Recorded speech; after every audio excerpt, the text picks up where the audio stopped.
A broke fisherman rescues a girl from a sinking yacht. He never expected she was a millionaire's daughter. The storm had swallowed the night. Wind howled like a wounded animal across the open sea, tearing at the sails of Blaine's small fishing boat as it bobbed violently between swells. Rain came down in cold sheets, blinding, relentless. He gritted his teeth, his hands gripping the wheel so tightly his knuckles went white. Every instinct told him to turn back, to get to shore before the ocean took another chunk of his soul. He was almost there. He could see the faint orange glow of the harbor through the haze when the radio crackled. Static. Then a voice. "Is anyone there? This is Serenity. The engine's gone. I'm taking on water. Someone, please." The transmission cut, swallowed by static.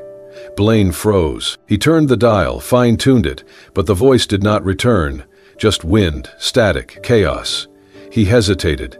Just one more lost rich kid playing captain on a $1 million toy, he thought. But even as the thought crossed his mind, he was already turning the boat back into the storm. "Damn it," he muttered, yanking the throttle.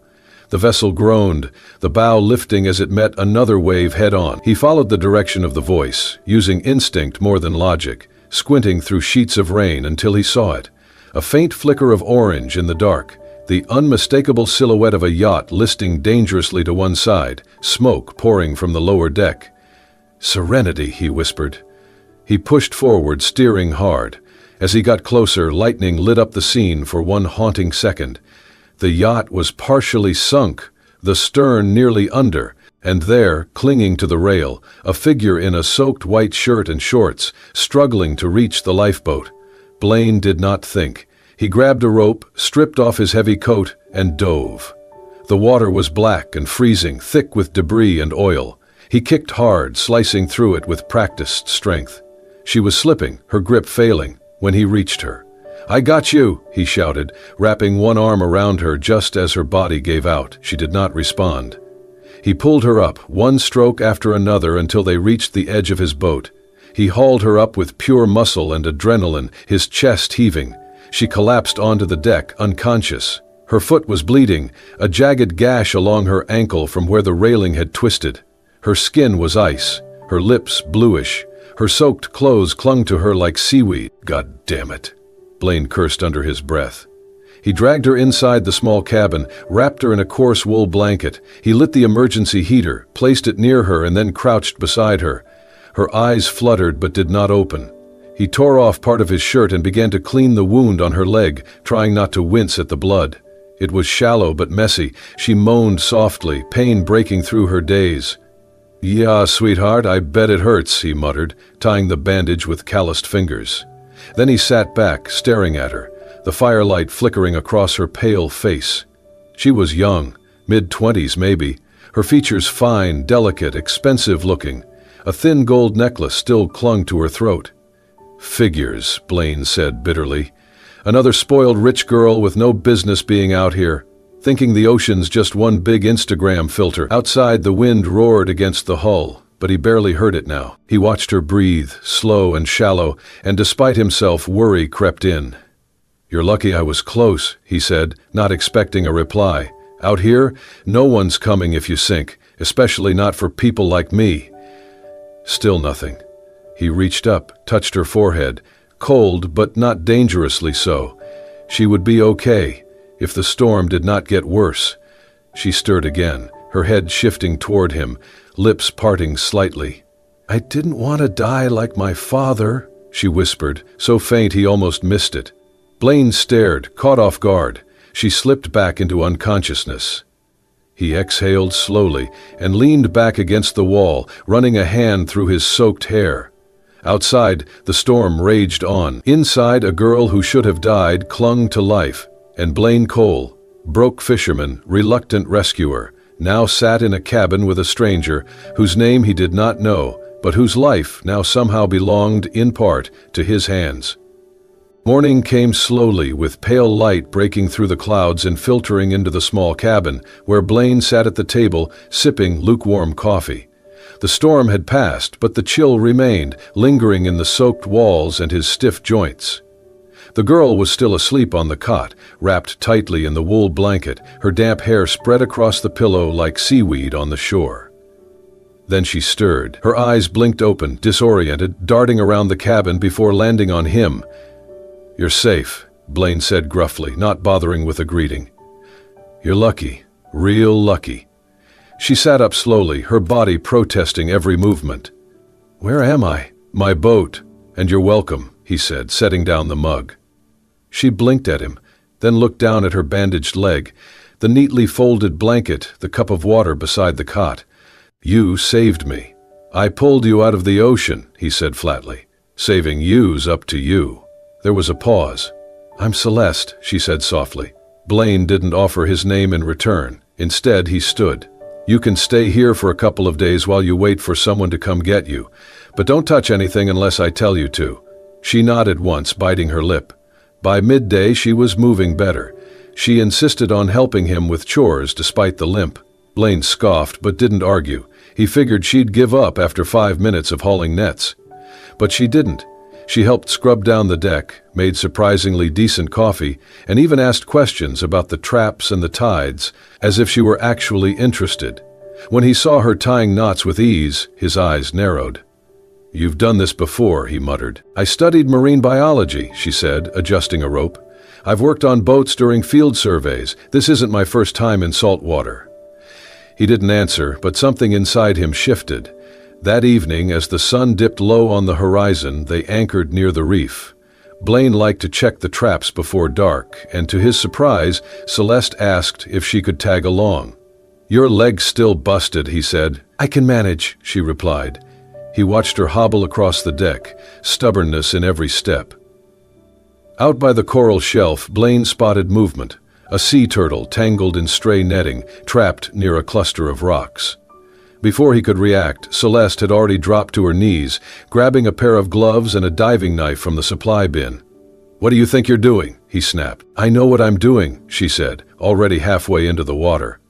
Blaine cursed and jumped in after her. The current was gentle but steady. Celeste moved with practiced precision, kicking toward the turtle, bubbles rising behind her. She didn't panic. She didn't flail. She reached the animal, gently held its flipper, and began to cut. Blaine hovered nearby, watching. She worked quickly, freeing the turtle within moments. Then she guided it carefully away from the reef, her movements deliberate and calm. Back on the boat, soaked and breathless, Celeste wiped her face and turned to him. "You okay?" she asked. He stared at her for a long beat. "You handled that well," he admitted, reluctant. She smiled, the first genuine one he'd seen from her. "I told you, I'm not useless." He looked away, hiding the way something inside him softened just slightly. Maybe she was rich, maybe she had no business being out here alone. But she wasn't useless. And, for the first time, Blaine Cole wasn't entirely sure what kind of girl he had pulled from the water. Celeste ended up staying longer than either of them expected. The harbor was still closed for repairs after the storm, and the next supply boat to the mainland would not arrive for several more days. Blaine said little about it, but he did not seem in a hurry to see her leave either. She respected his silence, but filled the quiet with small gestures, offering to help cook, assisting with net repairs, scrubbing the deck. She even insisted on joining him during his daily trips on the boat. To his surprise, she kept up. They rowed across the quiet morning waters, collecting plastic bottles, tangled nets, and discarded wrappers that bobbed along the surface like forgotten promises. Celeste wore a sun-faded ball cap Blaine lent her, and she tied her hair back with a piece of twine. Her hands blistered. She never complained. One late afternoon, the sky turned a mellow gold, and the sea seemed calmer than usual, its surface shimmering like melted glass. Blaine and Celeste were a few miles off the coast, drifting near the coral reef where the waters turned from emerald green to a deep, translucent. Blaine was checking the traps when Celeste pointed sharply toward a small commotion in the water. "There," she said, leaning over the side of the boat. Blaine squinted, then saw it too, a sea turtle, large and graceful even in distress, flailing its front flippers as it struggled against the tangled remains of a fishing net. It had likely been there for hours, maybe longer. The plastic strands had wrapped around its shell, cutting just below the right fin. Without a word, Celeste stood, pulled on a pair of gloves, grabbed the diving knife from the supply crate, and slipped into the water. Blaine opened his mouth to stop her, but by the time the first word formed, she was already halfway down. He moved to the edge, watching closely. She moved through the water like she belonged in it, confident, calm, practiced. Her movements were not hurried, but efficient, her body a quiet rhythm against the flow. She approached the turtle gently, one hand on its shell to steady it, the other slicing through the netting with careful, deliberate strokes. Blaine's fingers gripped the boat railing tighter as he watched. She wasn't just good, she was trained. This wasn't the first time she'd done something like this. Within minutes, she surfaced, water streaming down her face, the turtle now free and drifting safely away, its path serene as it swam back toward the reef. Back on board, both soaked and breathless, they sat side by side, watching the turtle vanish into the blue. "You know what you're doing," Blaine said finally. Celeste looked over at him, her cheeks flushed with the sea breeze. "I should," she replied with a faint smile. "I've been working in marine conservation since I finished school." Blaine raised an eyebrow, casting his line into the water again.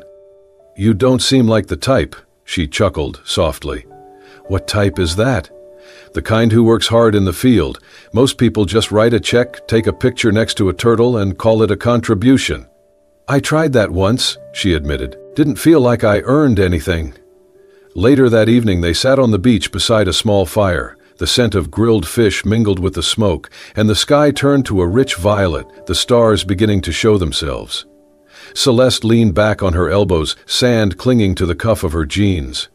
Blaine stared out toward the vastness of the ocean, his eyes reflecting the flames. "I used to love the sea," he said quietly. "Thought I'd build my life around it. Went to school for marine navigation, top of my class, even had a scholarship lined up for overseas study." Celeste turned to him, surprised. "What happened?" He shrugged, his face shadowed by firelight. "My dad got sick, had to come back, take care of things. The family boat needed work, bills piled up. Then the sea stopped being a dream and started being a job." He paused, scooping a handful of sand and letting it fall between his fingers. "The ocean used to feel like freedom. Now it just feels like something I'm trying to survive." Celeste was quiet for a moment. Then she said, "Funny, for me it's the opposite." Blaine looked at her, brow raised. "I was born into comfort, expectations. Every step of my life was choreographed. But the ocean, it's the one place where no one tells me who to be. No one cares who I am, just currents, wind, silence." He studied her expression. There was something honest in it, unmasked. "But no one ever takes me seriously," she continued. "They see the yacht, the last name, the money. They assume I'm just a rich girl playing with causes.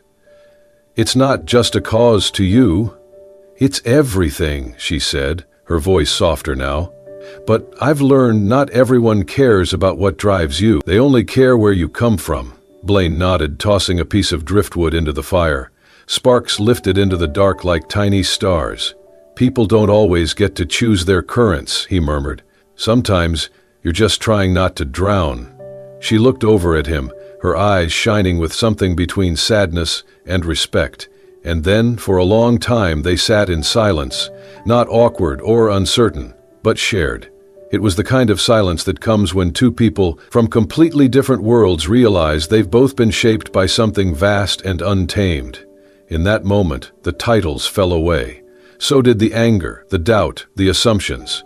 They were no longer the broke fisherman and the runaway yacht girl. They were just two souls, floating somewhere between past wounds and present peace, finding the courage to be still, together. It was just another quiet evening, the kind Blaine had come to appreciate more since Celeste had been around. The air was thick with salt, the sky fading from lavender to deep indigo, and the waves rocked the boat with their usual lullaby rhythm. He was in the cabin, hands working through tangled lines, when the radio crackled to life with a burst of static and a clipped, urgent voice. "Search continues for Celeste Monroe. daughter of shipping magnate Douglas Monroe, who was reported missing after her yacht Serenity went off radar during a coastal solo expedition. Blaine's fingers froze. The name hit him like cold steel. He turned to the radio, listening as the voice repeated the details. Missing heiress, widespread search efforts, a substantial reward for any information. Photos were circulating. Coast guards had been alerted. The entire eastern seaboard was on alert. Celeste Monroe. He pushed the radio off with a thud and stormed up onto the deck.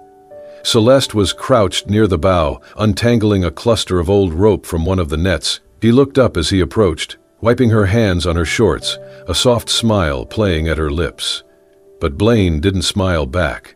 "Your name," he said, low and firm. "It's Celeste Monroe." The smile faltered. "Blaine, I can explain. Explain." His voice rose, sharper now. "Explain how you've been living on my boat, working beside me, talking about life like you're just another person trying to figure it all out, when all this time you've been lying." "I wasn't lying," she said quietly. "I just didn't tell you." "That's not a difference that matters," he snapped. She stood slowly. "I didn't want to be treated like some celebrity. I didn't want to be Miss Monroe. I just wanted to be Celeste. For once." He stared at her, hurt and fury building behind his eyes. "You let me think you were just some lost girl," he said, stepping closer. "You acted like you knew what it was like to struggle, to fight for something real. But you're a Monroe. You've had everything handed to you." Her voice trembled, but she stood her ground. "Do you really think money makes life easier? My father controls every step I take. My mother's gone. I've spent my entire adult life trying to do something meaningful, something that's mine, and the one time I find peace, the one time I feel like someone sees me as a person, you throw it in my face?" Blaine turned away, shaking his head. "I should have known better." "You told me about your past," she said softly, "about your dreams that got buried under debt and duty. I didn't pity you. I admired you." He looked at her again, but his expression was cold now, guarded. "You get it," he said, voice like stone. "You're everything I've spent my life trying to get away from. The parties, the privilege, the fake smiles. You waltzed in here like you wanted to play poor for a few days, get your little sea adventure, then go back to your real life. That's not fair. It's the truth." Silence stretched between them, thick and bitter.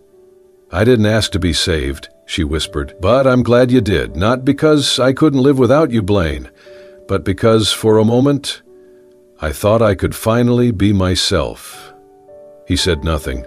She reached into her pocket, pulled out the necklace made from sea glass and twine he had given her just 2 days ago. She unclasped it, holding it out to him. "I'll leave in the morning." He didn't take it. She placed it gently on the edge of the table near him and turned away, her footsteps slow, deliberate, like each one was a choice she wished she didn't have to make. She didn't cry until she was back in the cabin, out of sight, and even then she muffled the sound with her hand, not wanting him to hear her fall apart. Outside, Blaine stood alone on the deck, the necklace lying between them like a broken bridge neither of them knew how to rebuild. The waves rocked the boat gently, but nothing could calm the storm now swirling inside him. The dock was quiet when Celeste left. No words, no final glance, just the sound of oars slicing through water as she rowed the small dinghy toward the mainland. Blaine watched from the edge of his boat, arms crossed, jaw tight. He did not call after her, he did not stop her. And yet, as she disappeared into the fog, something heavy settled in his chest, something he could not name.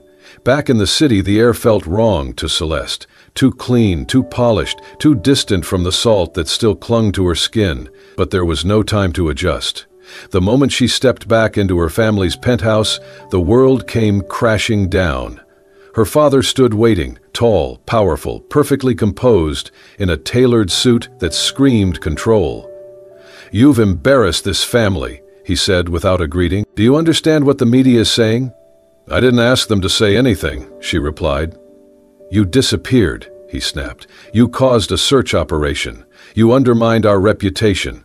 From now on, no more field work, no more side projects. You'll return to your seat on the Monroe Foundation board and focus on the company."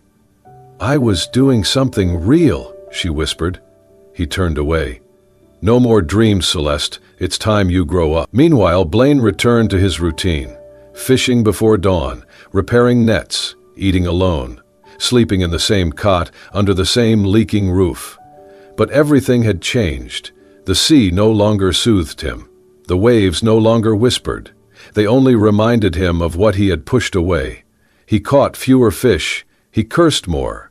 He avoided the cove where they used to sit and watch the stars, and he could not bring himself to throw away the sea glass necklace she had left behind. Then, one evening, as the sun dipped low and golden light spilled across the dock, a package arrived.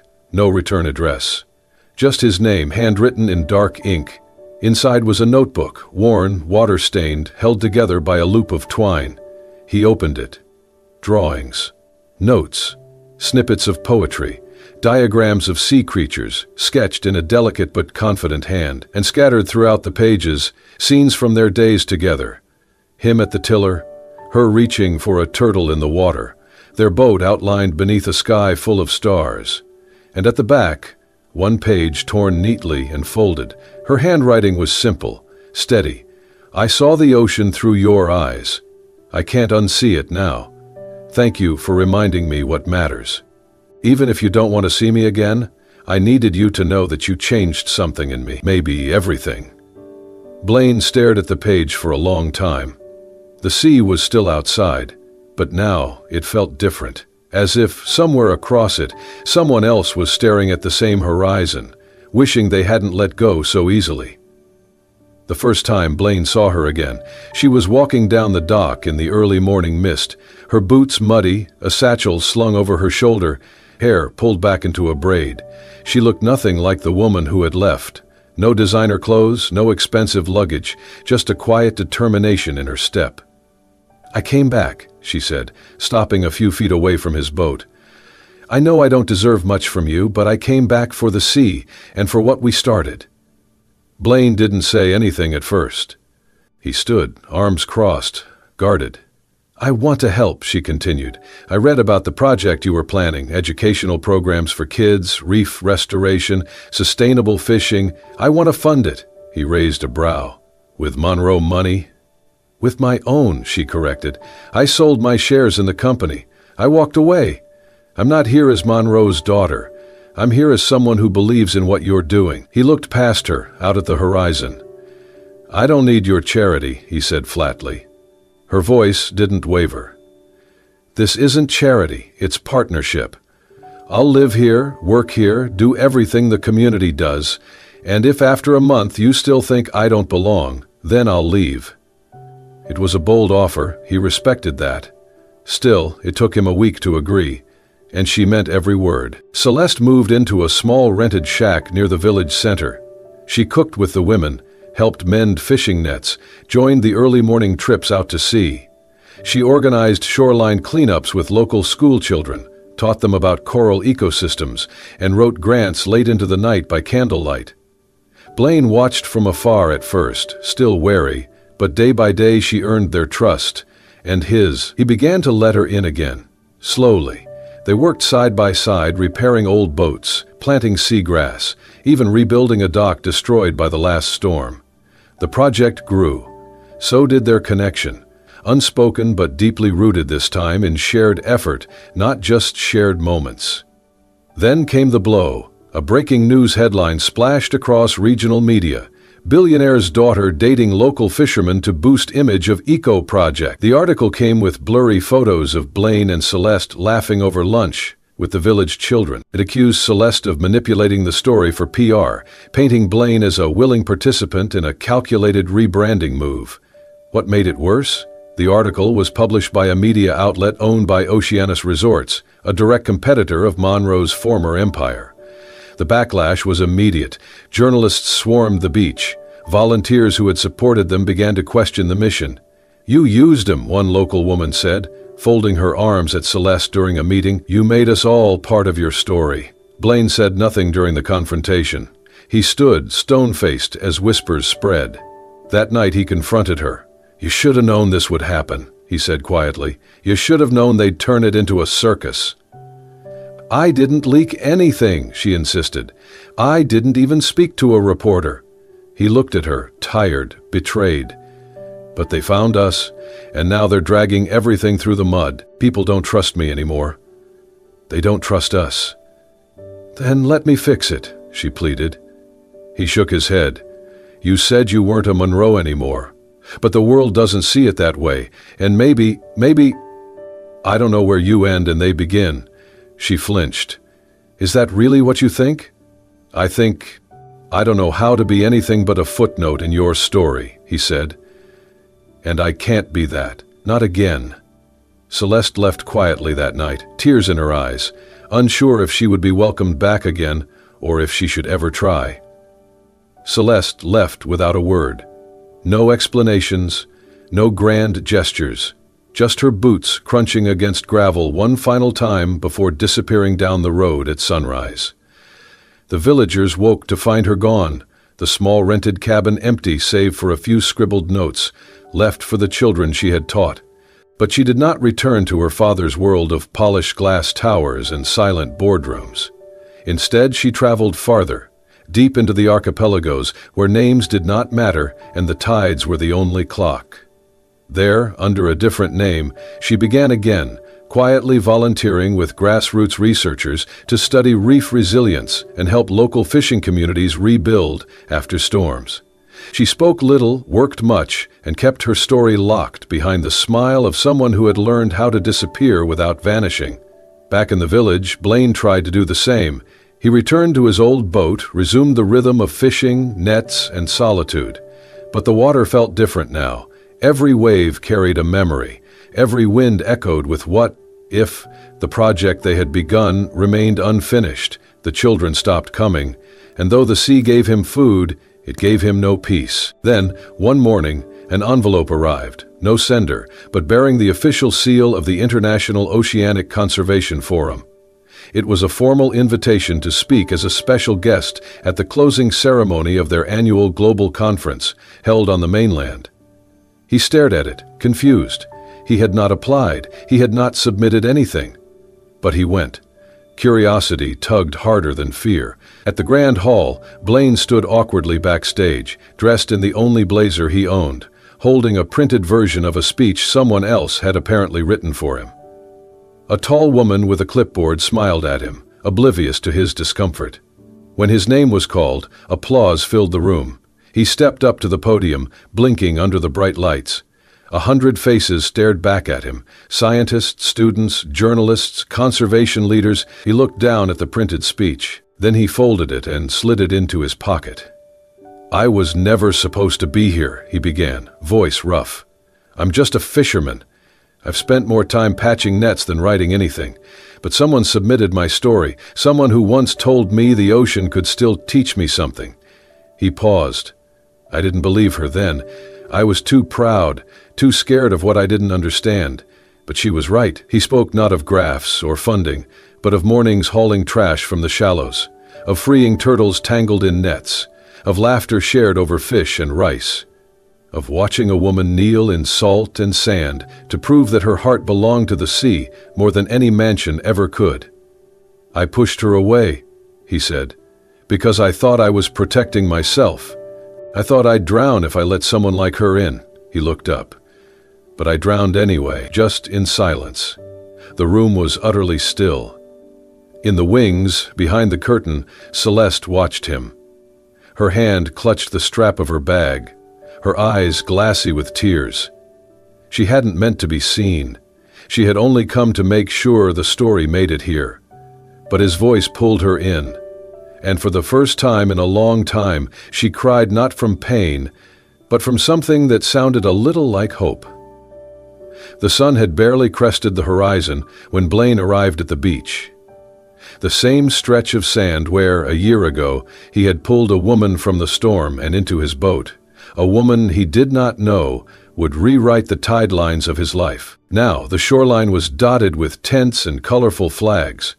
Volunteers were bustling about, setting up swim buoys, arranging baskets of donated towels, and greeting shy first-timers arriving for the event. The sign read, "Waves for all, swim day for adults who've never touched the ocean." Blaine had once feared the water too.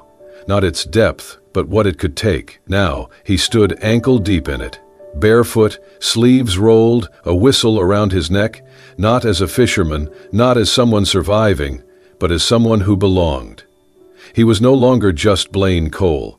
He was now the community ambassador for the Coastal Preservation Initiative, an internationally recognized conservation movement that had started with one broken net, one stubborn heart, and one impossible girl. She had been gone for a long time, and yet he had never stopped feeling her presence.